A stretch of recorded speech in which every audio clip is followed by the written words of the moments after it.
And what, if anything, can be done to combat this new front in cyber warfare? We turn to John McAfee, pioneer in the cybersecurity industry, CEO of MGT Capital Investments, political activist. He sought the Libertarian Party's presidential nomination in 2016. He joins me from Oakland. Heard all the headlines about hacks, the Democratic National Committee being hacked, John Podesta being hacked, Russia's alleged efforts to influence the election. What's your take on all of this?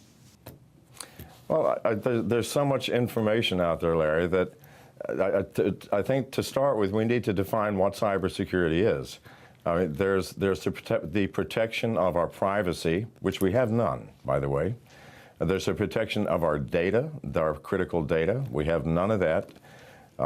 There's the protection against cyber attacks, like denial of service attacks against internet organizations where we can no longer get access to the internet or a company's computer goes down. And then far more importantly, we have cyber warfare. The only front that America has any capability in is in cyber warfare. That began back in 2011 with Stuxnet, a virus written jointly by the U.S. and Israel that destroyed half of Iran's centrifuges to create purified uranium. So the thing that distresses me more than anything else is that our government defines cybersecurity, by and large, especially the FBI, the Department of Justice, as using cyber technology to make sure that American citizens toe the line, that there are no terrorist activities, and that we are all monitored and controlled. And this is what scares me, because that really is not cybersecurity. The thing about Donald Trump's cybersecurity platform that frightens me the most is that he wants the Department of Justice to head a national task force of law enforcement agencies to create our, quote, cybersecurity policies. Well, the agency that's going to head that up, we know is going to be the FBI. They are the lead technologists within the Department of Justice. And look at what happened to the FBI. In 2013, they were shut down by Anonymous. In 2015, the Chinese stole every record that the FBI had. And in February of this year, a 15-year-old boy hacked the FBI and published 30,000 records, including undercover agents of every agent within the FBI organization, almost 80% of their employees. And is this the agency that you want running America's cybersecurity? Well, clearly, there must be another. I'm sorry, sir, go ahead. And what is John McAfee's idea? Well, my idea is let's address the real cybersecurity problem. For example, what the FBI has, what the NSA has, what every covert agency within the U.S. government has is software and hardware capable of listening in on every conversation between every American citizen, reading every text message, reading every email, knowing who our contacts are, knowing everything about us. And these are being used against us now. Why don't we take all of that effort and realize that the American government itself has no security? The Chinese walked off with 23 million records from the Office of Personnel Management last year. As easy as could be, and yet that office was protected by the state-of-the-art cyber protection technology. We don't have any. You think Russia attacked the Democratic Party? Do you think the DNC and Podesta, Julian Assange had anything to do with this? What's your view of that? Okay, well, here's the truth is, Larry, when the FBI or when any other agency says the Russians did it, or the Chinese did something, or the Iranians did something, that's a fallacy. Any hacker capable of breaking into something is extraordinarily capable of hiding their tracks. If I was the Chinese and I wanted to make it look like the Russians did it, I would use Russian language within the code. I would use Russian techniques of breaking into organizations. So there simply is no way to assign a source for any attack. This is a fallacy. This is what the FBI and other agencies want us to believe so that they can manipulate our opinions. But I can promise you, if it looks like the Russians did it, then I can guarantee you it was not the Russians. What do you think of WikiLeaks? You know, I believe that we should know, as American citizens, the truth of what is happening within our government, Larry. You know, our government wants to say, well, we have secrets that we must protect. There are no secrets anymore. If the U.S. government believes that the Russians, the Chinese, the Iranians do not already have all of our secrets because of their hacking technologies, then our government is deluding itself.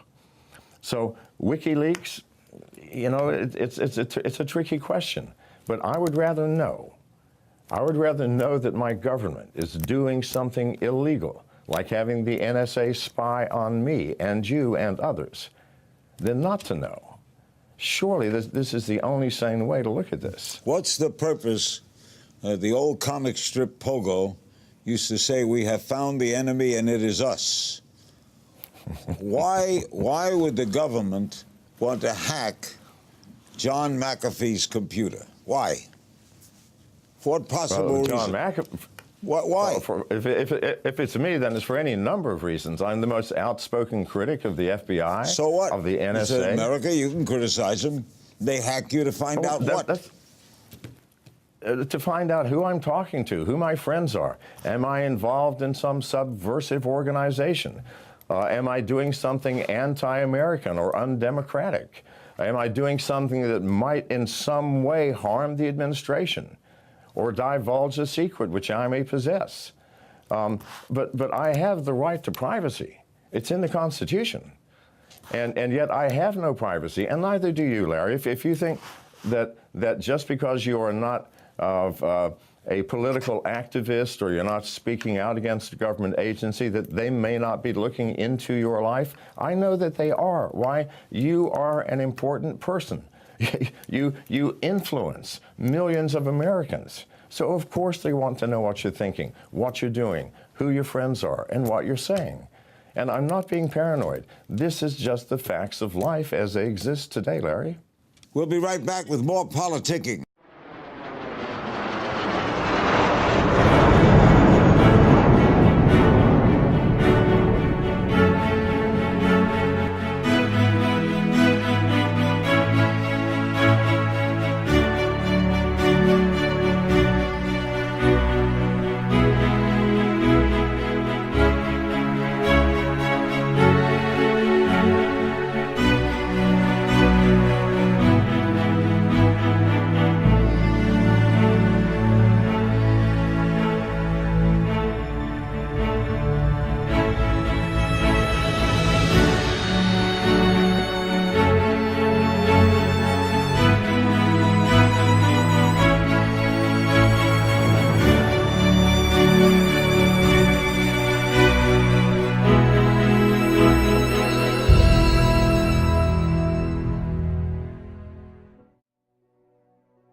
Recently, Obama said that the United States are going to respond to Russian cyber attacks. Tell me what the United States can do. Whether it's Russia, China, or Iran, what can we do? Here is the problem. In terms of cyber attack, in terms of cyber warfare, we could destroy every country on the planet by, number one, taking out their power supply permanently. That's trivial. The unfortunate thing is, it is so easy to do and so cheap to create weaponized software, so can every other country in the world. There's not a single country that could not bring us down if they so choose. Why hasn't it happened? We're in the same sort of détente that we were in the 50s and 60s, where nobody can push a button because they fear the response that might occur. We have weapons of software, weaponized software coming out the kazoo, but we have no protection. We have no security. There is no way to stop attacks from others. If we had any, then we would not have had the attacks against the Office of Personnel Management. The FBI could not have been hacked by a 15-year-old boy. We all need to get real here. How? Our country, like, I'm sorry. No, go ahead. Finish what you were going to say. Well, it's simply that it is so easy to create the weapons, weaponized software to destroy, harm, and create chaos within other countries that we have totally forgotten the protection of ourselves. And had not the FBI and the NSA applied all of their talents into watching me and you and all of your viewers, we would actually have some cyber protection. But all of that effort has been placed on a country that is afraid of its own citizens. Who approves afraid that? Of people. Who signs I'm off sorry? on that? Who signs off on their spying on us rather than on the other guy, the bad guy? Well, Who edicts that?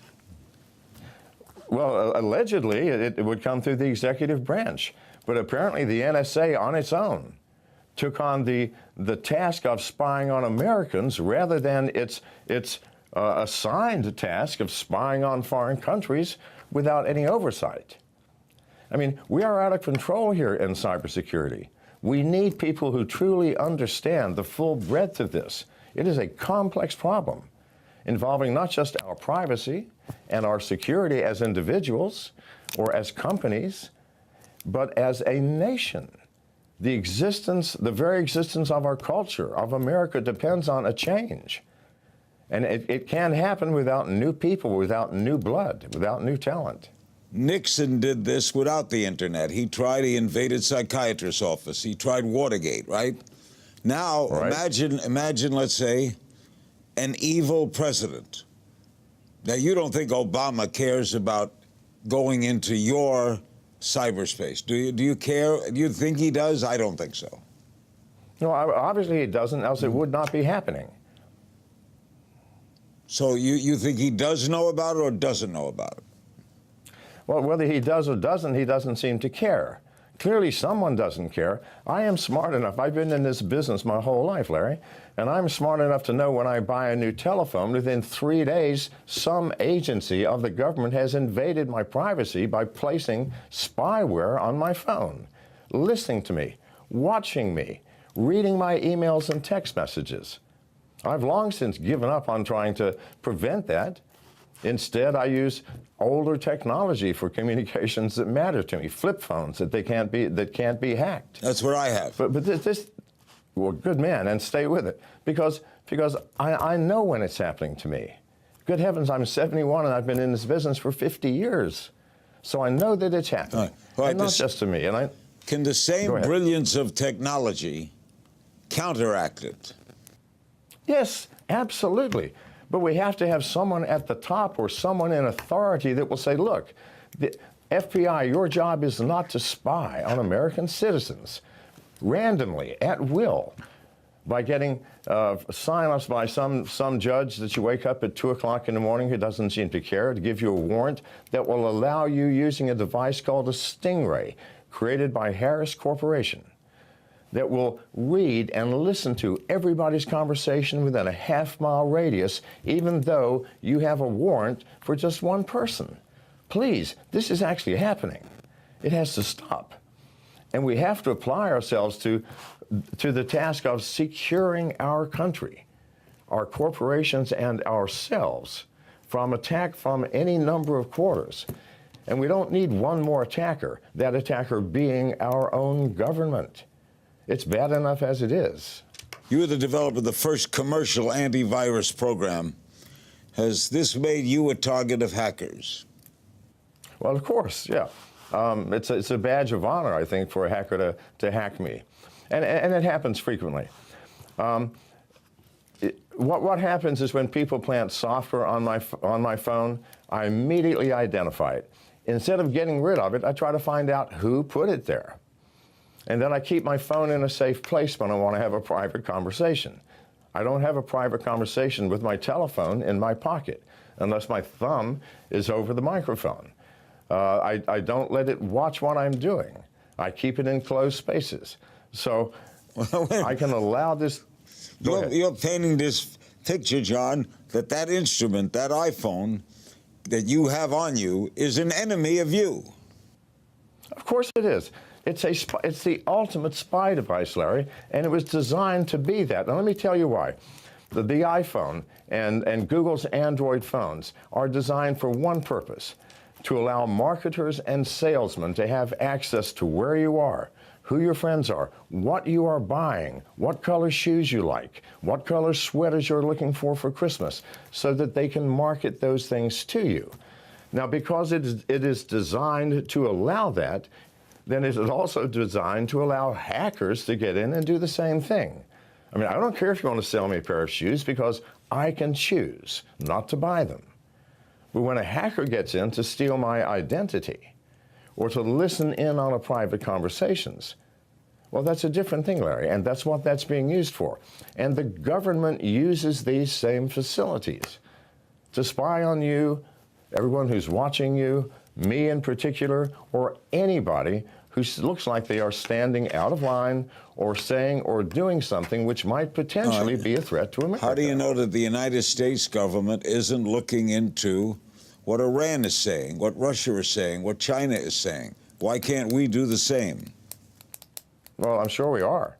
Which is what I'm saying. There are no secrets, Larry. Not only are we watching the Chinese are watching us. We're watching the Russians are watching us. They're watching the Iranians who are watching us. So is that there are no secrets. So is that mutually assured destruction?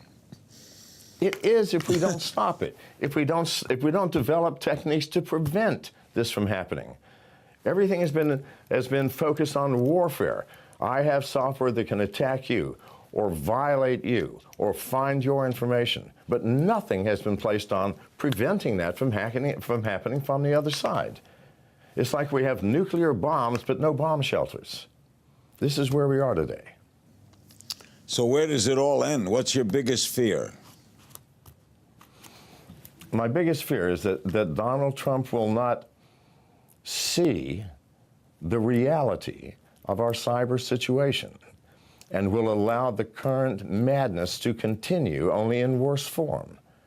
His cybersecurity platform, stating he wants the Department of Justice to control a nationwide task force, is the most frightening, because we know that it will be the FBI within the DOJ. They've been hacked more than anybody. If the head of the FBI were with us right now, what would he answer to what you've just said?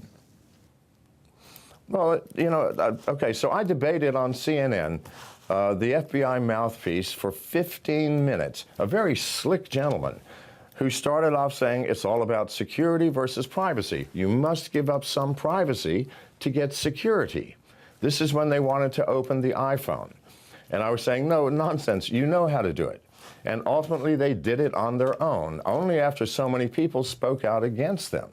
My greatest fear is that Mr. Trump is going to overlook that subtle difference between cybersecurity and the use of cyber technology to assure our national security by spying on us. The trouble could That's be my biggest fear, Larry. Trouble could be the public, John. Hitler, in 1937, suspended warrants. He did away with warrants. And he explained to the German public, we have enemies within. If you have nothing to fear, why do you care if the police come to your house to search it? And the public bought that. Do you think the American public would buy that? Well, only if they haven't understood what privacy is, Larry, because you think if you've got nothing to hide, you have nothing to fear. All of us, 100 times a day, exercise a privacy function. When you buy something from the grocery store, do you tell the clerk the intimate details of your life? No, that's madness. For your casual acquaintances, you may divulge more. For a close friend, you might divulge even more.